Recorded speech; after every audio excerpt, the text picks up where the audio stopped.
Capítulo 14.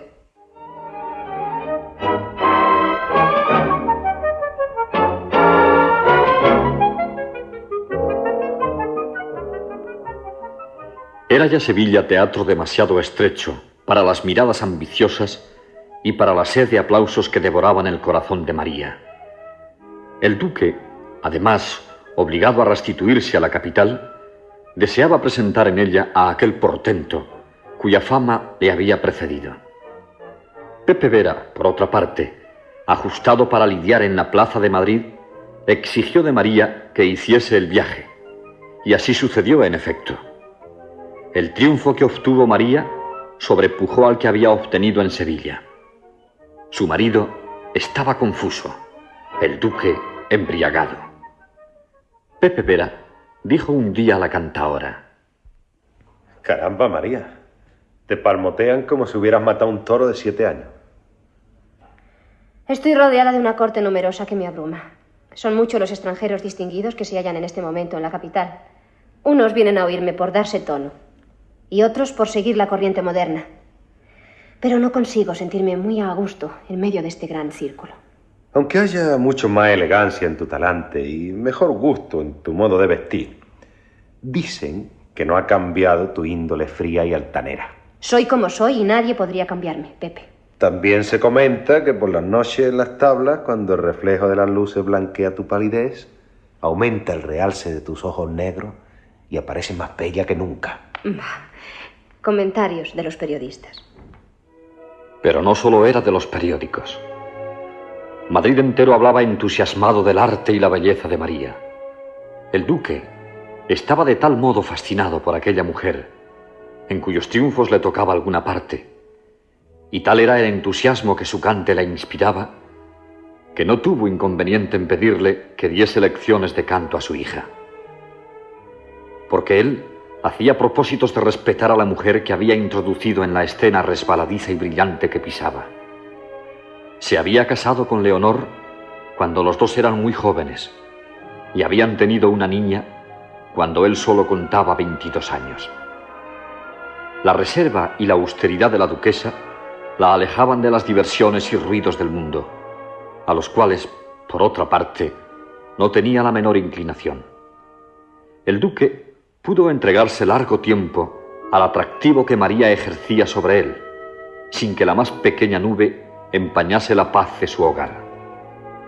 Sin embargo, cada día que pasaba iba descuidando un poco más a su mujer. La duquesa lloraba, pero callaba.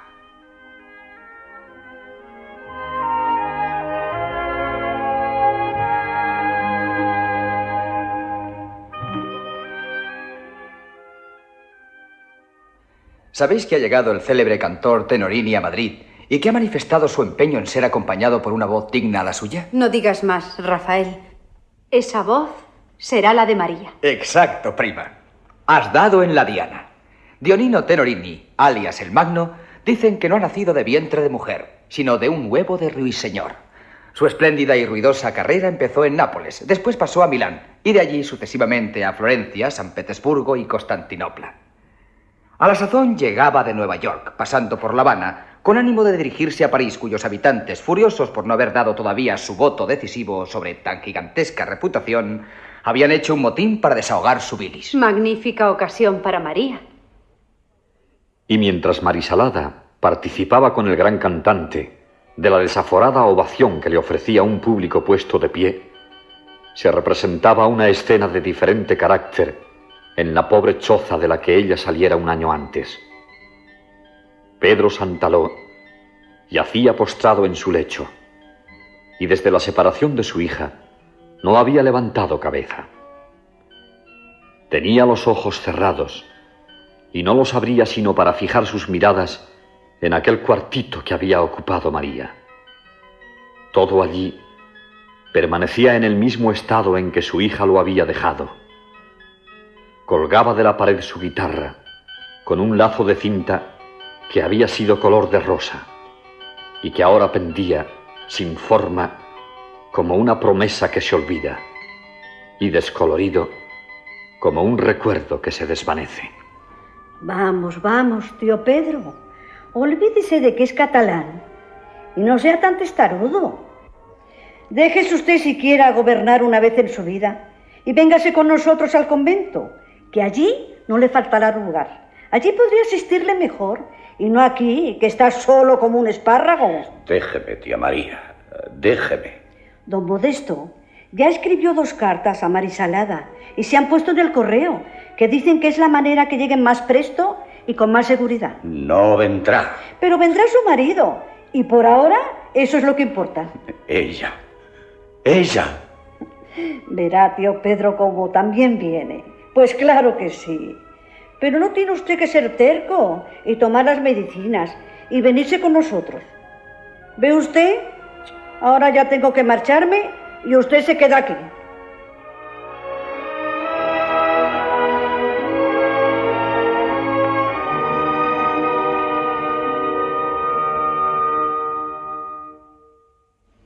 Ay, ya estoy de vuelta, Momo. Oiga usted, madre abuela, van a durar mucho esos paseitos de recreo cotidianos para ir a ver a ese lobo marino. Por de contado, puesto que no se quiere venir al convento, me temo que se muera si no ve a su hija. No me moriré yo de esa enfermedad. Mira, hijo, yo no me fío mucho del correo por más que digan que es seguro. Tampoco don Modesto se fía de él. Así es que para que don Federico y Marisalada lleguen a saber lo malo que está el tío Pedro, no hay medio más seguro sino el que tú mismo vayas a Madrid a decírselo. Porque no podemos estar así, cruzados de brazos, viendo morir a un padre que clama por su hija sin hacer por traérsela. Yo iré a Madrid para buscar a la gaviota. Está usted en su juicio, abuela. Tan en mi juicio y tan en ello, que si tú no quieres ir, iré yo. A Cádiz fui y no me perdí ni me sucedió nada. Lo mismo será si voy a Madrid. Parte el corazón oír a ese pobrecito padre clamar por su hija. Pero tú, Momo, tienes malas entrañas. Con harta pena te lo digo. Y no sé de dónde las has sacado, pues ni son de la casta de tu padre ni de la de tu madre. Ay, pero en cada familia hay un Judas. Ni al mismísimo demonio, que no piensa sino en el modo de condenar a los cristianos, se le ocurre cosa semejante. Lástima que no me diese un aire, que me dejase baldado de pies y piernas siquiera por un mes. Tú lo vas a pagar, golondrina. ¡Toma, burra! ¡Toma! ¡Álvaro! ¿Para qué le pegas a ese pobre animal? Toma, para llevar palos a nacido. ¿De dónde has sacado semejante herejía? Ay, nadie sabe lo que compadezco yo a los pobres animales que padecen sin quejarse ni poder valerse, sin consuelo y sin compensación. Lástima de usted, abuela, que es como la capa del cielo que todo lo cobija. Sí, hijo, sí.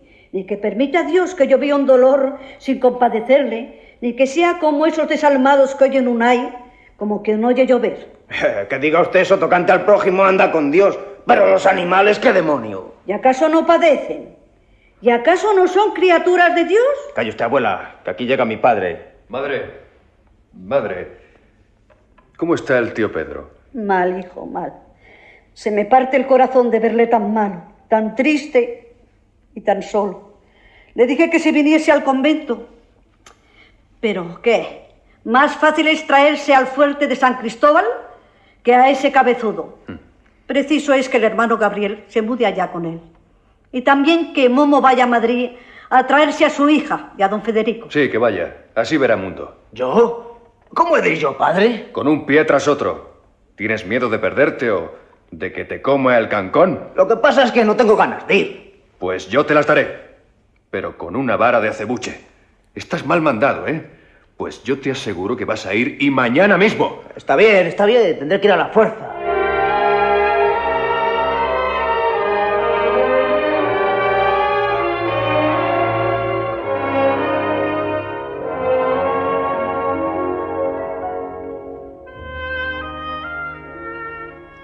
¿Qué pasa, madre? ¿Cómo va el tío Pedro? El tío Pedro se nos va, Dolores. Esta mañana enrollaba las sábanas de su cama.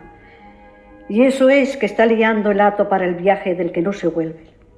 El perro que fue conmigo se puso a aullar. Y esa gente que no viene. Estoy que no me llega la camisa al cuerpo. Me parece que Momo debería estar ya de vuelta. 10 días que lleva ya de viaje. Madre, hay mucha tierra que pisar hasta Madrid. Manuel dice que no puede estar de vuelta hasta 4 o 5 días. ¿Pero qué dices? Si está aquí en persona, Momo. El mismo en cuerpo y alma. ¿Y Marisalada? ¿Y don Federico? Ya los pone ustedes a guardar hasta el día del juicio. Vaya que ha estado bueno mi viaje. Gracias a la abuela que me he visto metido en un berenjenal que ya... ¿Pero qué es lo que hay? ¿Qué te ha sucedido? ¿Quieres contar de una vez? Mira que tenemos el alma en un hilo, muchacho.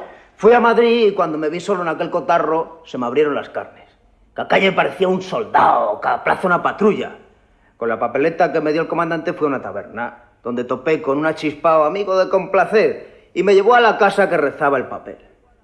Allí me dijo un criado que no estaban los amos y me querían dar con la puerta en las narices. ¡Eh! Les dije, yo no soy criado de nadie, ni vengo a pedir, aunque pudiera hacerlo, porque en mi casa fue donde recogimos a don Federico cuando se estaba muriendo y no tenía ni sobre qué caerse muerto. ¿Eso dijiste, Momo? ¡Qué vergüenza! ¿Qué habrán pensado de nosotros? ¿Echar en cara un favor?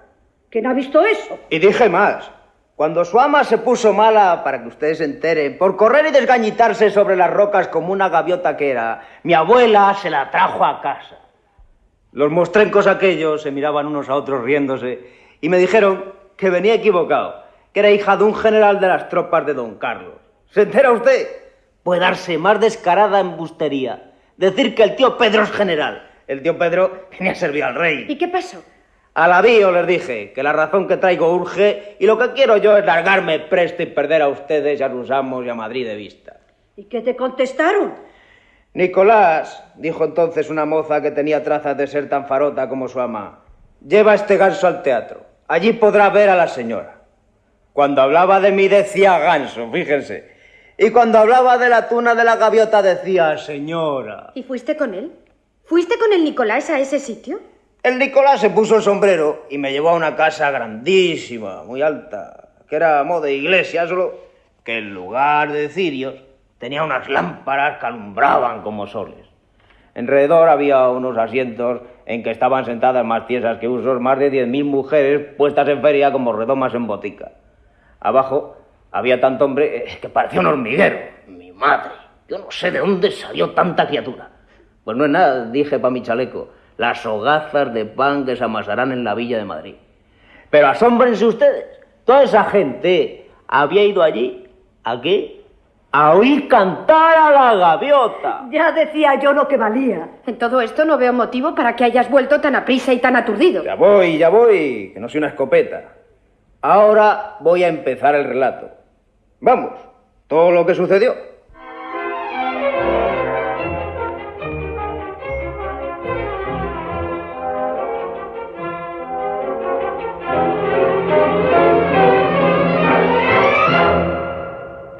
Han escuchado ustedes el capítulo 14 de La Gaviota, de Fernán Caballero, en adaptación de Isabel Suárez de Deza. Ha sido interpretado con arreglo al siguiente reparto. La Gaviota, Maite Blasco. Condesa, María Dolores Díaz. Rafael, José Antonio Genís. Tía María, María Antonieta Escribá. Tío Pedro, Francisco Seriñán. Pepe, Luis Martín Carrillo. Manuel, Juan Caraballo. Dolores, Pepa Terrón. Momo, Rafael Naranjo. Actuando como narrador, José Antonio Cebas. Montaje musical, Francisco Medina. Efectos especiales, Bernardo Mingo y Pastor Pons. Control y registro de sonido, José Fernando González y Francisco García. Dirección y realización, Domingo Almendros.